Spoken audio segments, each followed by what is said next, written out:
సమీకృత భూభారతి ప్రయోగాత్మకంగా 5 మండలాల్లో సర్వే నుంచి రిజిస్ట్రేషన్ వరకు ఒకే గొడుగు కిందకు. రెవెన్యూ శాఖ మంత్రి పొంగులేటి కీలక ప్రకటన. రైతులకు అత్యంత పారదర్శకత, సులభతరమైన సేవలు అందించడమే లక్ష్యంగా కొత్తగా రూపొందించిన సమీకృత Bhubharati portal integrated digital land records management సిస్టమ్కు ఏప్రిల్ 2 నుంచి 5 మండలాల్లో ప్రయోగాత్మకంగా అమలు చేయబోతున్నట్లు రెవెన్యూ శాఖ మంత్రి గారు తెలియజేశారు. ముఖ్యంగా revenue, stamps, survey and registration, NIC విభాగాల అధికారులతో సమీక్షించారు. ఈ సందర్భంగా మాట్లాడుతూ సీఎం రేవంత్ రెడ్డి ఆలోచన, తెలంగాణ ప్రజల ఆకాంక్షలకు అనుగుణంగా భూ పరిపాలనా సేవలు మరింత వేగంగా అందించేందుకు revenue, stamps and registration, survey విభాగాలను ఒకే గొడుగు కిందకు తెస్తూ భూభారతి పోర్టల్ను అభివృద్ధి చేశామన్నారు. ప్రతి భూ లావాదేవీ వివరాలు అందరికీ కనిపించేలా పోర్టల్ రూపొందించామన్నారు.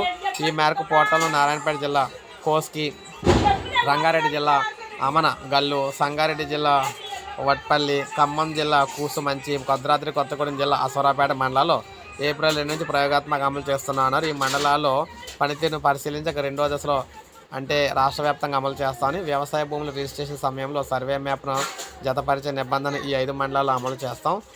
తర్వాత భూ వివాదాలకు పరిష్కారం లభిస్తుంది. ప్రతి సర్వే నెంబర్కు ఆధార్ మాదిరిగానే భూదారు సంఖ్యను కూడా ఇస్తాం.